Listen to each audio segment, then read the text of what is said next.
Masechet Sanhedrin, Daf Lamed Het Amud Bet, la deuxième partie.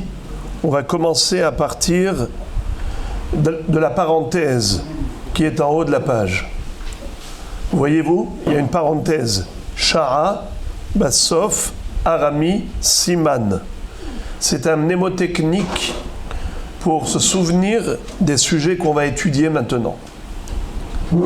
Amar Rav Yehuda, Amar Rav, Besha'a shebikesh hakadosh baruch hu livrot et ha'adam barakat achat shel malachei hasharet. Amar lahem retzonchem naase adam betzalmenu. C'est-à-dire, quand Hakadosh Baruch Hu a souhaité créer l'homme, il a d'abord créé les anges et il s'est concerté avec eux. Comme Rashi dit au début de la paracha de Bereshit, comment se fait-il qu'il est écrit Naase Adam au pluriel? Ça laisse prêter à confusion. C'est-à-dire que si Chas Veshalom, les gens apikoros lisent ce pasouk où Dieu parle au pluriel, alors ça laisse croire qu'il y a plusieurs divinités créatrices, Chas Veshalom. Et en effet, ça va être le sujet d'aujourd'hui. La Gemara va traiter ce sujet, à savoir comment répondre à tous les apikoros, tous les gens idolâtres ou athées, ceux qui disent que Dieu n'existe pas, Chas Veshalom, ou inversement, qu'il y a plusieurs divinités. Alors on va voir que dans la Torah, il y a des psukim qui peuvent prêter à confusion. Et il faut répondre, il faut expliquer. C'est pour ça qu'il faut étudier la Torah, pour savoir comment répondre aux apikoros. Heve shakud lilmod Torah, veda mashetashiv la apikoros. Étudie beaucoup la Torah et sache comment répondre aux gens qui veulent remettre en cause la Emouna. Alors maintenant, la Torah nous apprend le derech eretz. Qu'est-ce que ça veut dire derech eretz? Le bon comportement. Comment on devrait, de manière civilisée, se comporter? Eh bien, demander conseil. Même si tu es grand, tu es fort, tu es intelligent, tu es capable, tout seul, mais par humilité, tu vas et tu demandes conseil, même à des plus jeunes que toi, même moins intelligents que toi. Tu vas poser la question et écouter toutes les idées, car de la discussion jaillit la lumière. Alors, c'est cela ce que Hakadosh Baruch Hu nous montre comme exemple. Il va créer des anges et il va leur demander conseil en disant « Qu'est-ce que vous en pensez? Et si on crée l'homme, Naase Adam, Betzalmenu Kidmutenu » Quoi? Naase Adam? Au pluriel, on va créer l'homme. Et en plus, Hakadosh Baruch Hu, il a besoin de demander conseil, il a besoin de l'autorisation de personne. C'est le Tout-Puissant. Mais comme j'ai dit, pour nous enseigner le bon comportement, le derech eretz, la civilisation. Alors, on va étudier. Là, je vous ai dit ça comme ça en préambule, mais maintenant, on va se focaliser sur les détails de ce sujet. Commençons. Juste après la parenthèse. Amar Rav Yehuda, Amar Rav. On va voir 3 enseignements de Rav Yehuda au nom de son maître Rav. Le premier, Besha'a shebikesh hakadosh baruch hu livrot et ha'adam. Au moment où Dieu a souhaité créer l'être humain, bara katachat shel malachei hasharet. Il a d'abord créé une troupe d'anges. Amar lahem, il leur a dit, retzonchem naase adam betzalmenu. Qu'en pensez-vous? Est-ce que ça vaudrait la peine qu'on crée l'homme à notre image? Qu'est-ce que ça veut dire à notre image? Mais Dieu n'a pas d'image. En fait, comme dit Rashi, les havin ou les haskil. un être humain qui est doté d'une intelligence, d'un intellect, car les anges sont des êtres intellectuels. Parmi les minéraux, les végétaux, les animaux, lequel est intellectuel que l'être humain? Alors Akadosh Baruch Hu a dit, qu'est-ce que vous en pensez? Amrou les fanav, ils ont dit à Akadosh Baruch Hu comme réponse, Ribono shel olam, ma ma'asav, qu'est-ce qu'il va faire l'homme sur terre? Amar lahem, kach vekach ma'asav. Si on traduit littéralement, ça veut dire, il leur a dit ce qu'il va faire l'homme sur terre. Kach vekach ma'asav. Ainsi et ainsi sera son comportement, son action. Mais le Maharsha explique kach vekach ma'asav. C'est-à-dire que dans le comportement humain, il va y avoir du positif, mais aussi du négatif. Il n'y a pas que du positif et il n'y a pas que du négatif. Amrou les fanav, ribono shel olam, ma enosh ki tizkerenu, ou ben adam ki tifkedenu. Alors, ils ont voulu dissuader Hachem de créer l'être humain en disant, mais l'homme ne mérite pas que tu te souviennes de lui, c'est-à-dire que tu penses à le créer. Ce n'est pas la peine de créer l'homme. Hoshit etzbao ketana benehem usrafam. Akadosh Baruch Hu, qu'est-ce qu'il a fait? Avec son petit doigt, il a brûlé cette troupe d'anges qui ont refusé la création de l'homme. Vechen kat shnia. Pareil pour la deuxième troupe d'anges qu'il a créée. Il s'est concerté avec eux pareillement. Est-ce qu'il faut créer Adam? Et eux pareil, ils ont dit qu'est-ce qu'il va faire? Et Akadosh Baruch Hu a répondu, dans son comportement il y aura du positif, mais aussi du négatif.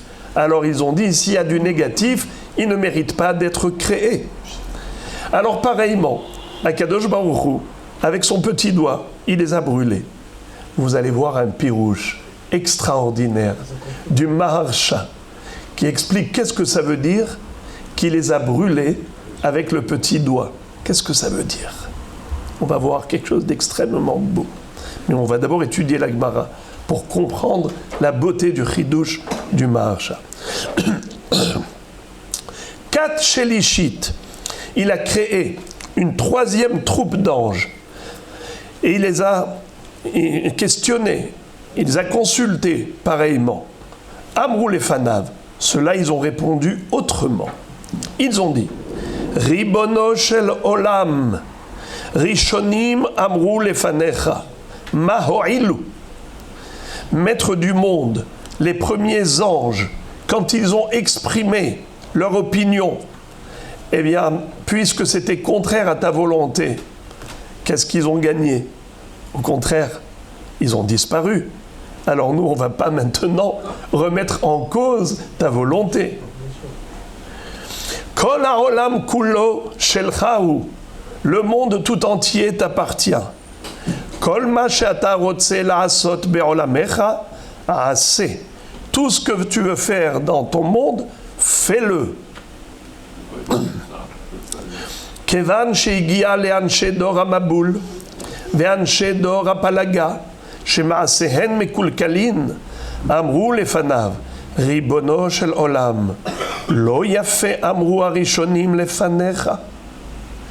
Lorsque la génération du Maboul est arrivée, ainsi plus tard la génération de la tour de Babylone, qui était des Réchaïm, comme il est écrit dans Pirkei Avot, Asara dorot mi Noach mi Adam ve'ad Noach leodia kama erech hapaim lefanav shekol adorot hayu mach'isin uba'im ad shehevi alehem et mehamabul.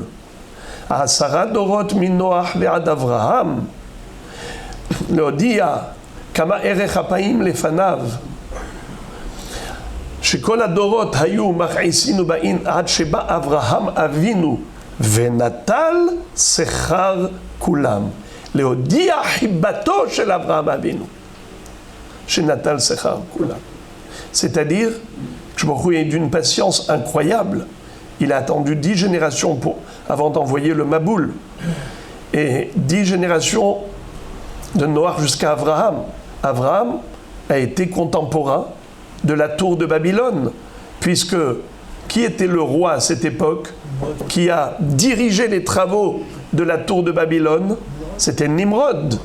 Et Nimrod a fait jeter Abraham Avinu dans la fournaise ardente parce qu'il a refusé de reconnaître l'idolâtrie. Or, eux, ils ont construit la tour de Babylone pour Avodah Zara. Eh bien, Moraï Verabotaï,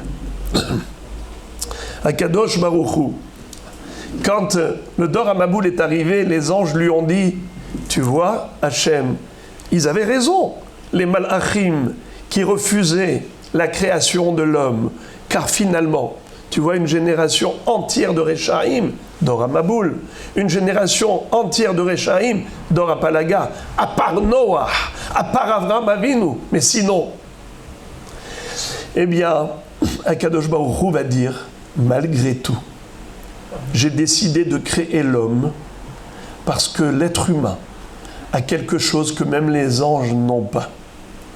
Les Malachim, ils vivent dans le Olam HaEmet, dans le monde de vérité.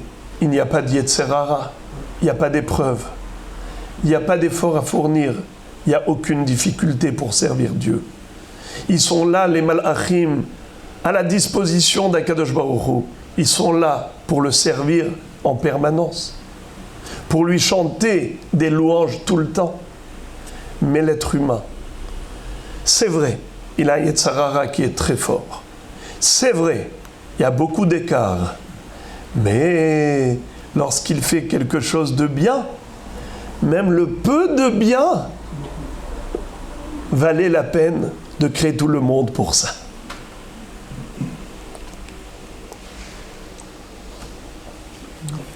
C'est-à-dire qu'en effet, je me permets de développer un petit peu. Vous savez que la Gemara dans Menachot nous dit « Ki beya Hashem tzur olamim ». Il a créé 2 mondes avec 2 lettres.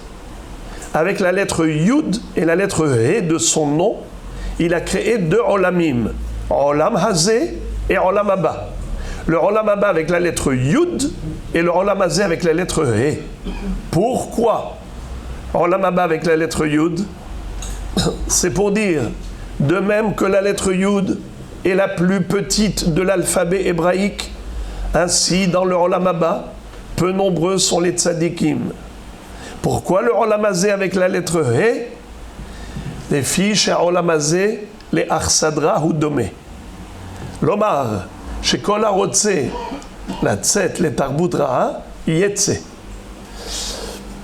Le Olam hazé, il ressemble à la lettre He. La lettre He a 3 barres. Merci beaucoup. Ça ressemble à un préau. Vous savez, le préau, qu'est-ce qu'il a de spécial? Il a 3 murs. La façade de la maison et 2 murs latéraux, mais le 4e côté est complètement ouvert. Comme la lettre He, qui est complètement ouverte en bas. Comme pour dire, celui qui veut sortir du He, qui veut sortir du monde d'Hachem, il peut sortir. Hachem a donné le libre arbitre. Hachem n'impose pas la vérité. Il veut que ce soit le choix de l'homme. Il lui a ordonné. Mais il veut que ce soit l'homme qui choisisse le Emet.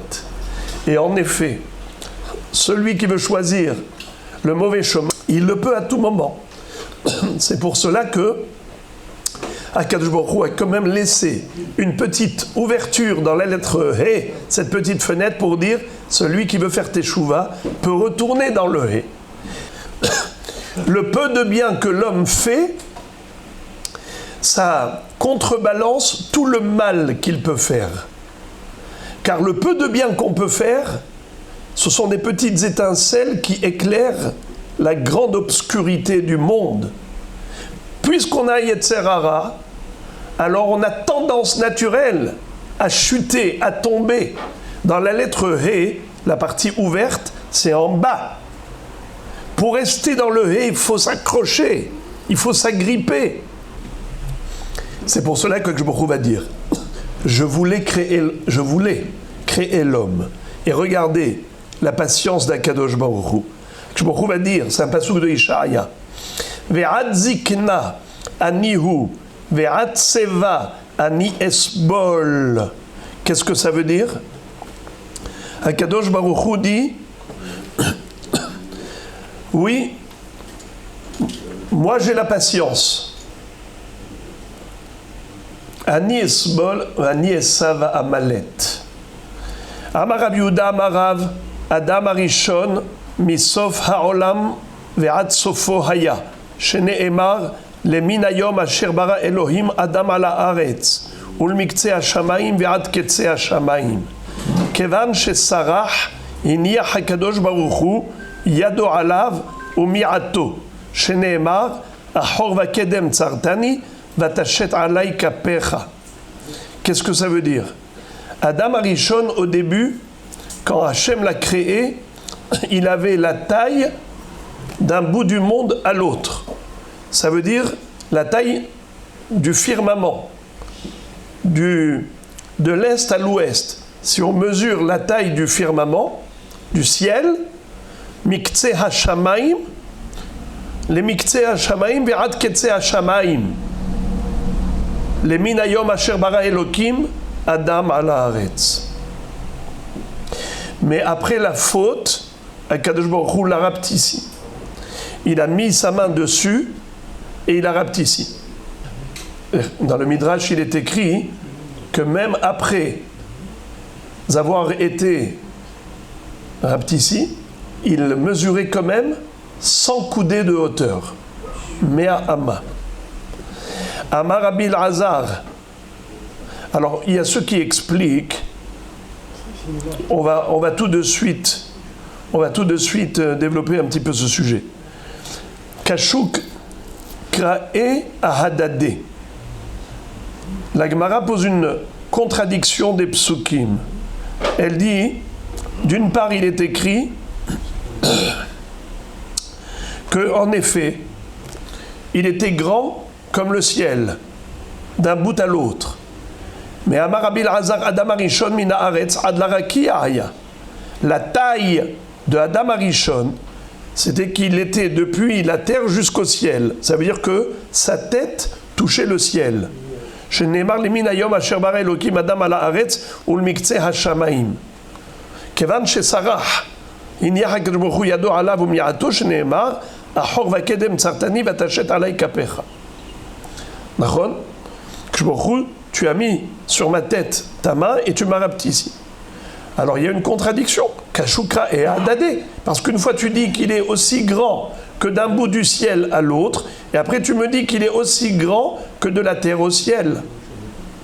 La Gemara répond, Idi ve'idi hadamidahi.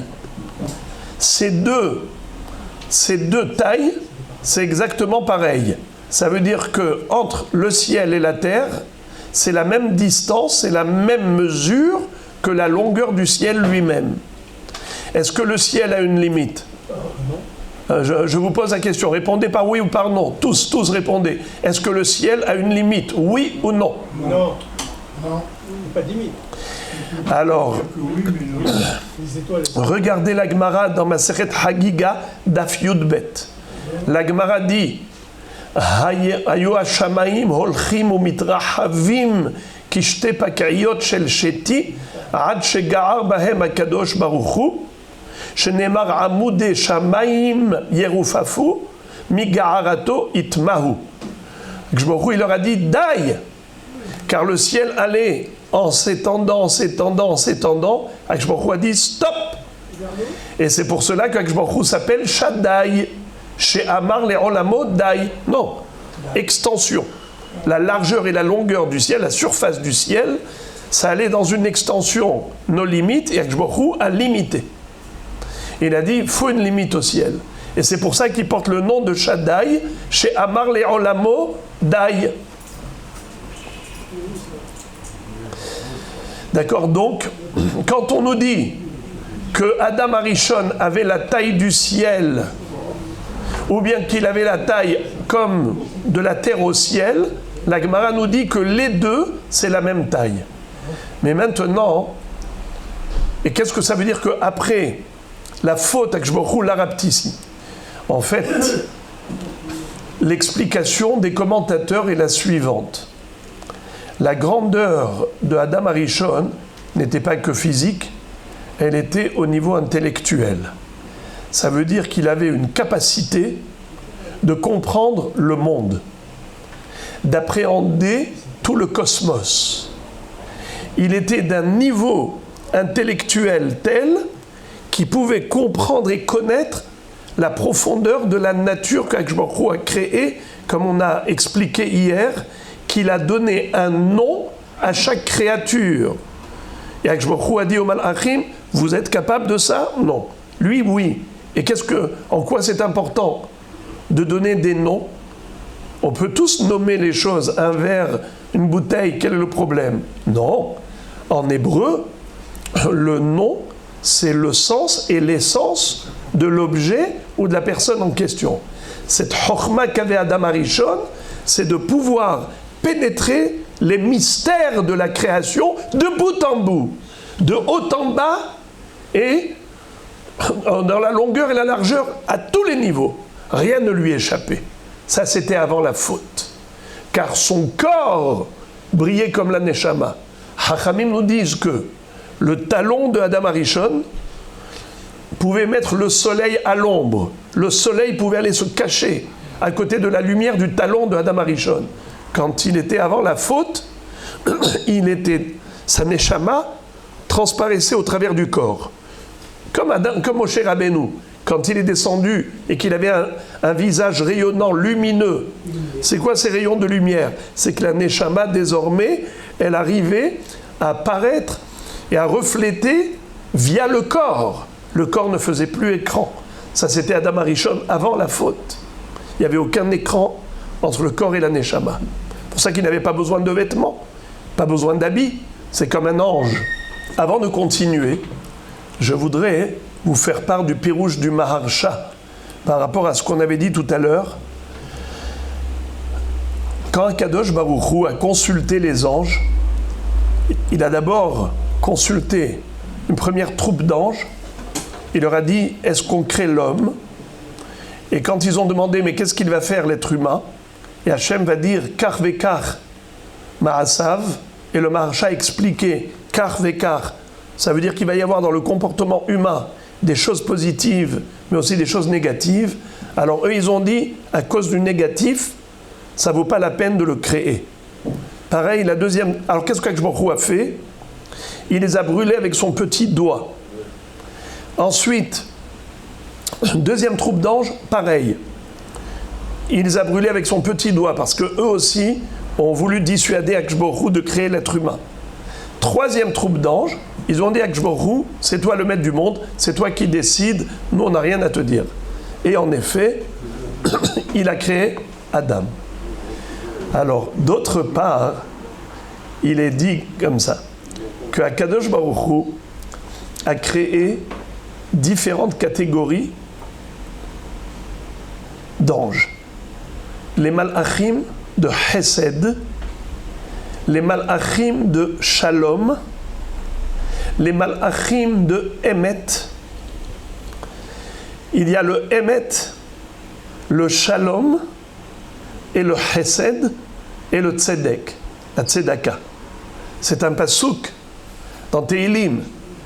Chesed ve'emet nifgashu, Tzedek ve'shalom nashaku, Emet me'eret itzmach. Qu'est-ce que ça veut dire?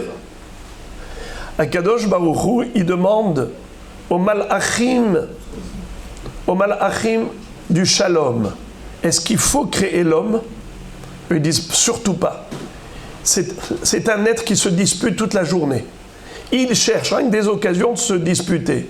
Et une fois, il se dispute avec l'un, une fois avec sa femme, une fois avec son ami, une fois avec son voisin, une fois avec son prochain, une fois avec là-bas, à la banque, au guichet, à la queue, là-bas, à la caisse, là-bas, au Sherad ou à Rami Lévi, et ainsi de suite.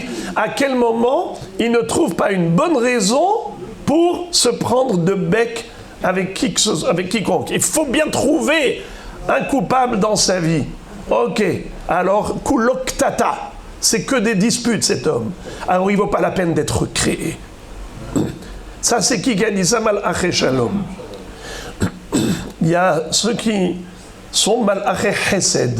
Eux, ils vont dire, oui, il faut créer l'homme. Il fait que des hasadim. Combien de chesed? Combien d'entraide? Combien de bienveillance et de bienfaisance? Oui, Ibaré. Les malachim de Emet, qu'est-ce qu'ils disent? Créer l'homme? Pas du tout. L'homme, c'est un chakran, c'est un menteur. Toute sa vie, c'est que du mensonge. Alors, on va créer un être de mensonge qui est contraire au Emet d'Akadosh Baruch Hu? Pas du tout. Les malachim de Tzedaka vont dire, oui, il faut créer l'homme. Pourquoi? Parce qu'il donne de la Tzedaka. L'être humain, c'est quelqu'un qui est capable de donner de la charité. Alors ça s'appelle tzedek. Regardez, si vous voulez vous rappeler de ces 4 catégories d'anges, rappelez-vous de ce pasouk. Vous connaissez ce pasouk certainement.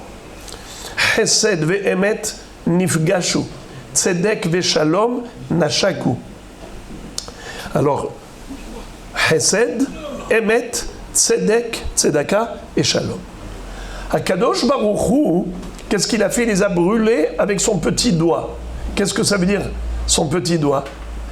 Il est dit qu'Akadosh Baruch Hu, il a créé tout le monde avec le Chesed. C'est écrit Olam Chesed Ibané. Le monde a été créé sur la base de la bonté divine.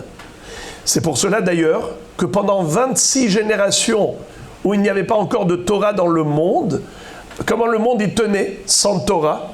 26 générations, 10 générations de Adam à Noach, 10 générations de Noach jusqu'à Abraham, et encore 6 générations de Abraham jusqu'à Moshe Rabbeinu. Moshe Rabbeinu, c'est la 27e génération. C'est là qu'on a reçu la Torah. Alors comment le monde tenait?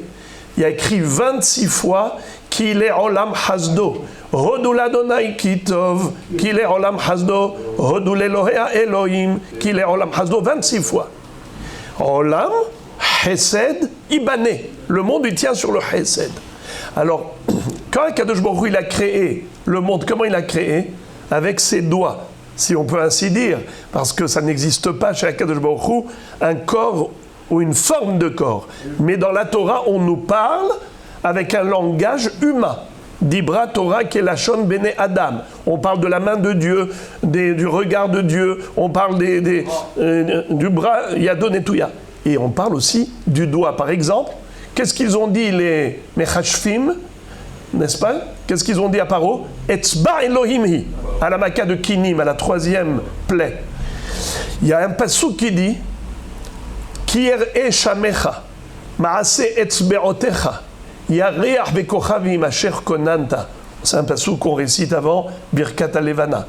C'est écrit dans Tehilim. Maase etzbeotecha. Le cosmos, c'est l'œuvre de tes doigts. Avec son petit doigt, il a brûlé ces malachim qui jugeaient négativement l'être humain. Pourquoi? Qu'est-ce qu'il disait? C'est un homme de dispute, de bagarre. C'est un homme de mensonge. Qu'est-ce qu'il est l'homme? Un menteur, un bagarreur. Alors, il ne vaut pas la peine d'être créé, cet homme. Akadosh Baruch Hu, qu'est-ce qu'il fait? Avec son doigt, c'est-à-dire le Chesed, puisqu'il a créé le monde avec Chesed, avec ses doigts qui s'appellent Chesed, eh bien il dit oui, il mérite d'être créé. Parce que l'homme, il est aussi bon. Il agit avec générosité, il donne de la tzedaka, il fait du bien.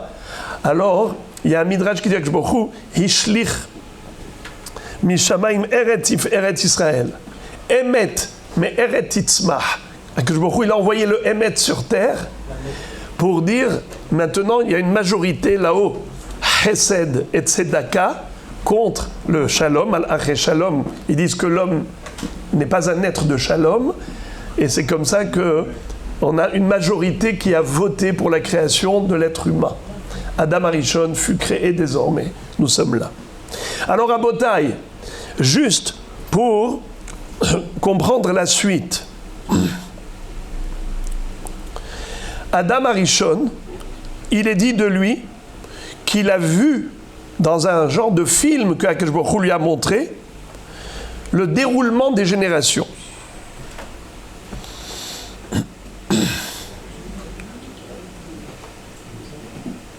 Amar Rabbi Yehuda Amarav, Adam Arishon belashon arami siper sheneemar veli ma yakeru re'echa el.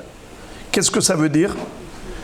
Adam Arishon, il ne parlait pas que l'hébreu, il parlait aussi l'araméen.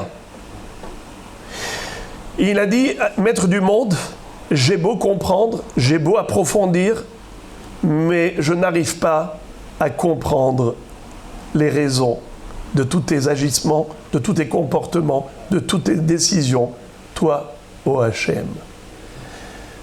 Pourquoi? Parce qu'il a vu la mort des tzadikim. Il a dit, je n'arrive pas à comprendre ça.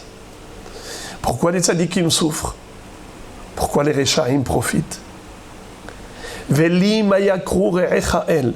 Comme dit Rish Lakish, Haïnou damar Rish Lakish, maïdirtiv, ze sefer toldot Adam. Melamed she'ir'ahu akadosh baruch hu, dor dor vedor shav, dor dor vechachamav. Akadosh baruch hu, il a montré à Adam Arishon dans une vision prophétique toutes les générations à venir, avec les rabbanim, les darshanim, les hachamim de chaque génération. Kevan she'igia le doro shel Rabbi Akiva, quand il est arrivé à la génération de Rabbi Akiva, samach betorato, il s'est réjoui de sa Torah parce qu'il a atteint un niveau extrême de Torah. Rabbi Akiva, on n'a pas le temps maintenant de développer c'était quoi le niveau de Rabbi Akiva, mais juste pour avoir une petite idée, c'est que Moshe Rabbeinu, quand il a vu dans une vision prophétique Rabbi Akiva en train d'enseigner la Torah, il va dire à Kadosh Baruch Hu, tu as un homme pareil et tu m'as choisi à moi pour donner la Torah. C'est lui qui doit être l'élu de Dieu pour donner la Torah. À tel point Rabbi Akiva était grand. Mais quand il a vu la mort de Rabbi Akiva dans une telle cruauté, de telles atrocités, Kevan venit'atsev bemitato, Amar veli ma yakru re'echa el. Il a dit à Kadosh Baruch Hu, tes mahshavot, tes ra'ayonot, c'est très lourd pour moi à porter, je n'arrive pas à digérer intellectuellement la raison de tous ces malheurs qui arrivent aux tzadikim. Comment Rabbi Akiva, un homme d'une telle envergure, d'une dimension de Torah qui dépasse l'entendement, puisse voir ses jours terminés avec une atrocité pareille, que les Romains étaient en train de lacérer son corps avec des peines de fer. Et à ce moment-là, il a proclamé haut et fort Shema Israël Hashem Elokeinu Hashem Echad, avec un rayonnement de bonheur, en disant à ses élèves, j'attendais toute ma vie cette occasion de montrer à Dieu que je l'aime, même s'il me prend le plus cher, la vie. Ve'ahavta et Hashem Elokecha bechol levavcha uvchol nafshecha afilo notel et nafshecha. Mais Adam Arishon n'a pas supporté. Adam Arishon a dit, je ne comprends pas. Veli mayakru re'echa el. Alors, l'explication, c'est que re'echa, ici, c'est dans le sens de rayon. Rayon, c'est une idée. Mais le mot rayon pour désigner une idée, c'est un mot araméen. Ce n'est pas d'origine hébraïque, c'est d'origine araméenne. Comme on retrouve dans le livre de Daniel, qui est entièrement écrit en araméen, là-bas on retrouve le mot rayonach, rayon, qui est répété souvent. Alors, veli mayakeru re'echa el, dans le sens, yakar, ça veut dire lourd, kaved, re'echa, c'est rayonecha. Ça, c'est une explication. Il y a une explication autre. Mayakeru re'echa el, ce qui est en araméen, c'est le mot yakar. Re'echa, ça veut dire ce que tu aimes. Combien j'aime ce que tu aimes, disait Adam Arishon. ce que tu aimes, les tzadikim, je les aime. Veli, mayakeru, re'echael. Or, le mot yakar, il dit qu'on retrouve ça dans la Megillat Esther. La Yehudim aïta ora vesimcha vesason, vikar. N'est-ce pas? Donc, le mot yakar, c'est. Ou bien, comment il a dit à Hachvérosh, quand il s'est réveillé par l'insomnie, par le cauchemar, il a dit Manasa Yekar ou Gedula le Mordechai alze. Yekar. Donc Yekar, ça veut dire kavod. Mais c'est d'origine araméenne. Mayakeru Re'echael. Quel respect j'ai pour les tzadikim qui sont tes proches, qui sont tes bien-aimés, ô Hachem. Alors, pour l'instant, on va s'arrêter là.